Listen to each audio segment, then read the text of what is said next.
It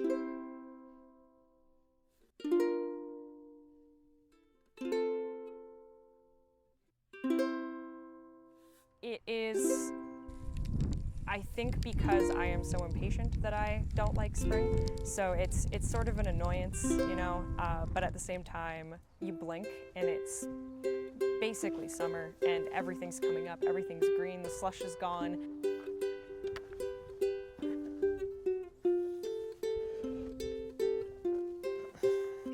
It's exciting. I didn't even knock the chair over or anything. My name is Ariel. I attend Lakehead. I'm finishing my undergrad here. My name is Chris Murray. I'm a member of the physics department here at Lakehead University in Orillia and an adjunct in the Faculty of Education. My name's Jacob. I'm a student here at Lakehead. I just finished in the Masters of Education program and I'm starting a PhD program in education in July here, and I'm also a local farmer and community gardening enthusiast, seed librarian. My research is in garden-based learning and food literacy and food education. Through my own experience and through the literature I've read and from listening to other people, I know that gardens like this offer many different opportunities to engage all of our senses in many different learning styles.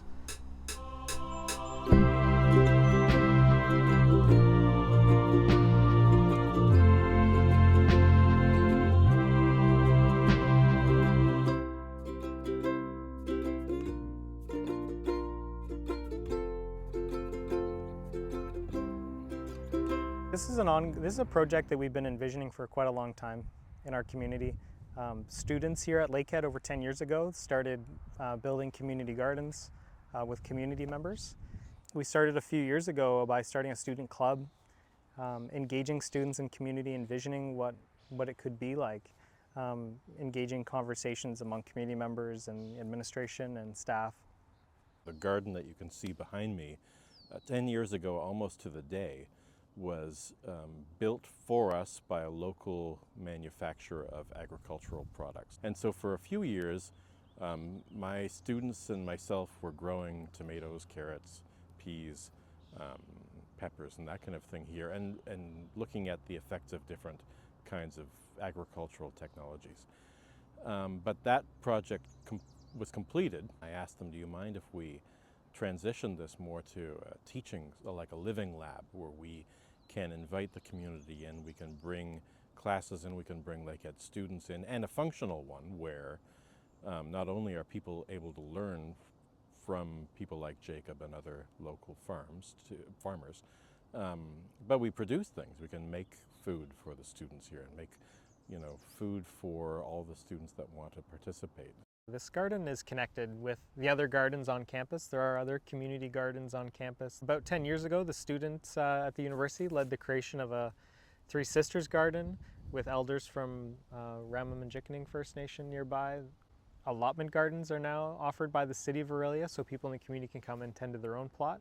And then also there's a medicine wheel teaching garden in that space that runs regular programming through Mercedes at Indigenous Initiatives here at the university.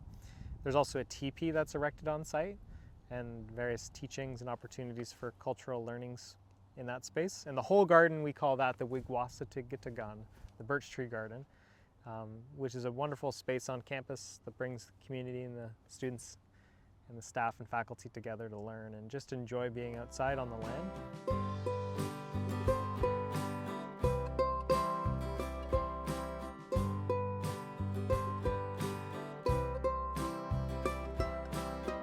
I'm hopeful that by the time this season's over, we're going to have a working demonstration of what this could expand to be here and in every school or all over the place, where community members, Lakehead students, elementary, high school students, teachers are all coming, having a hand in learning about gardening and farming by doing it.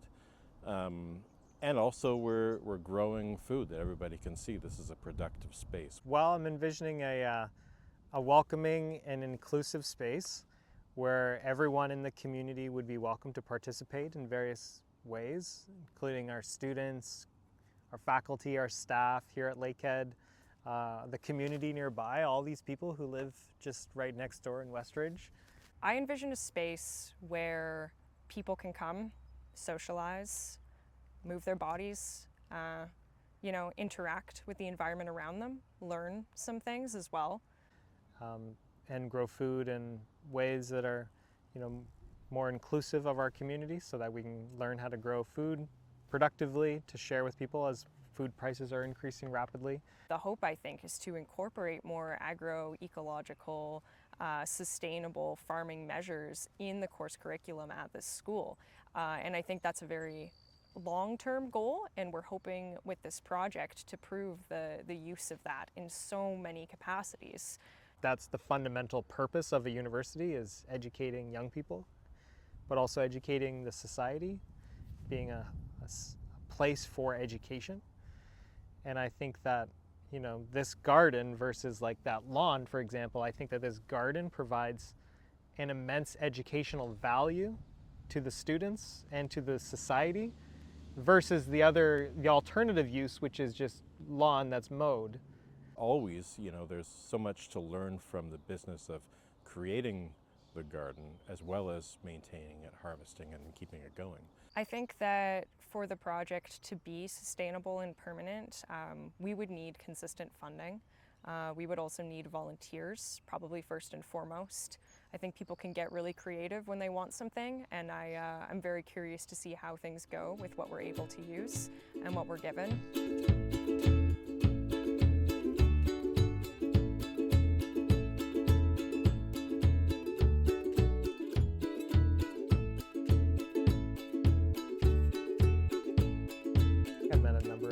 About almost 10 students so far that I didn't know prior to meeting them here in this garden, because the garden brought us together.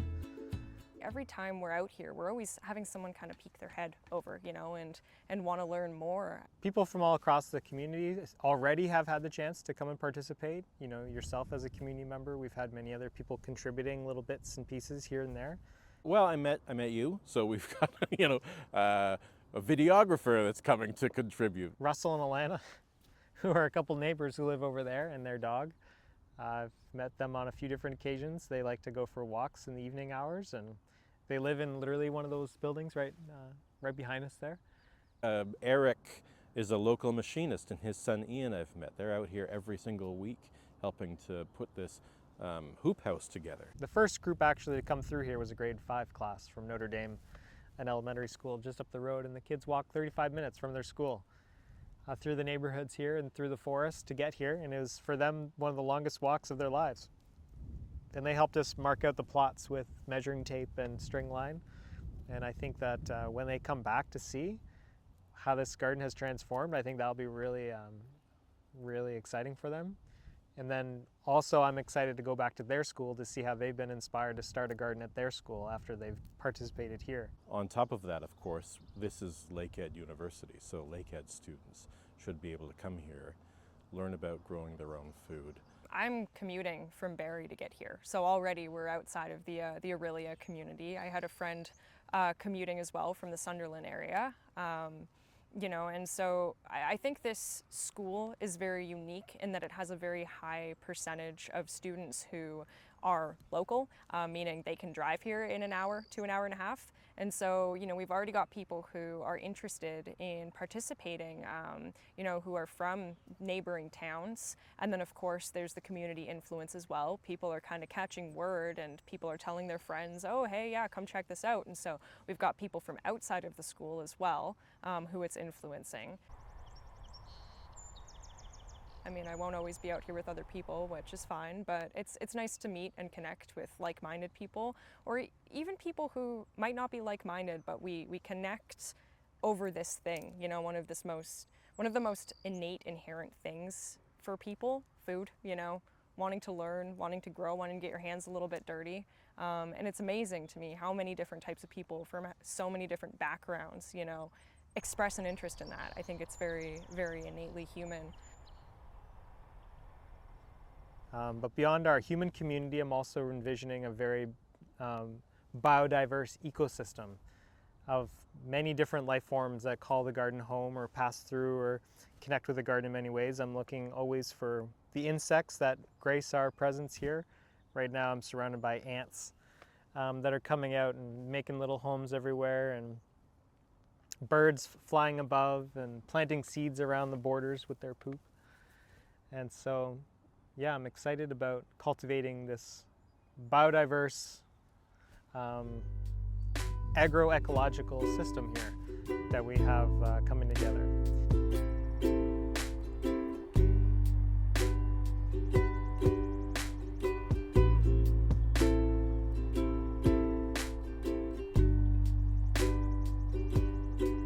To me, spring is probably the most annoying season of Canada and of the year. I've never been a friend with spring. It's a bit of a tough time, but I think we're through the thick of it. For me, it represents things restarting, rebirth, all kinds of things that get going again. And so when we came out here, it was interesting because we knew that we wanted to do this with this space. And so a student and I put tarps over everything to prepare the soil. And so the spring was really cool this time around because we pulled them off and we saw this sort of blank slate and could envision what this was going to look like again. And then it has been taking shape amazingly quickly. Spring to me is my favorite season, I would say. This season of rebirth after a long, cold, dark winter. It's the season with, increasing hours of daylight, increasing light in our lives and warmth, and which always inspires me physically, makes me feel alive, and I feel more deeply connected to the world around me because I'm outside, I'm back in the soil, I'm coming to life with everything else around me. I think that a lot of people in this community are very interested in something like this happening, and here we are with this small little piece of land that has the opportunity to become something that we all want more of. Being accessible to the community, educational spaces, spaces that include everybody, spaces that encourage everybody to be part of something that gives back. It's really the only option that we have going forward, and I hope that people take it as seriously as we have been here in other places as well, and I hope that we can connect with those people and we can sort of become more of a chain reaction together.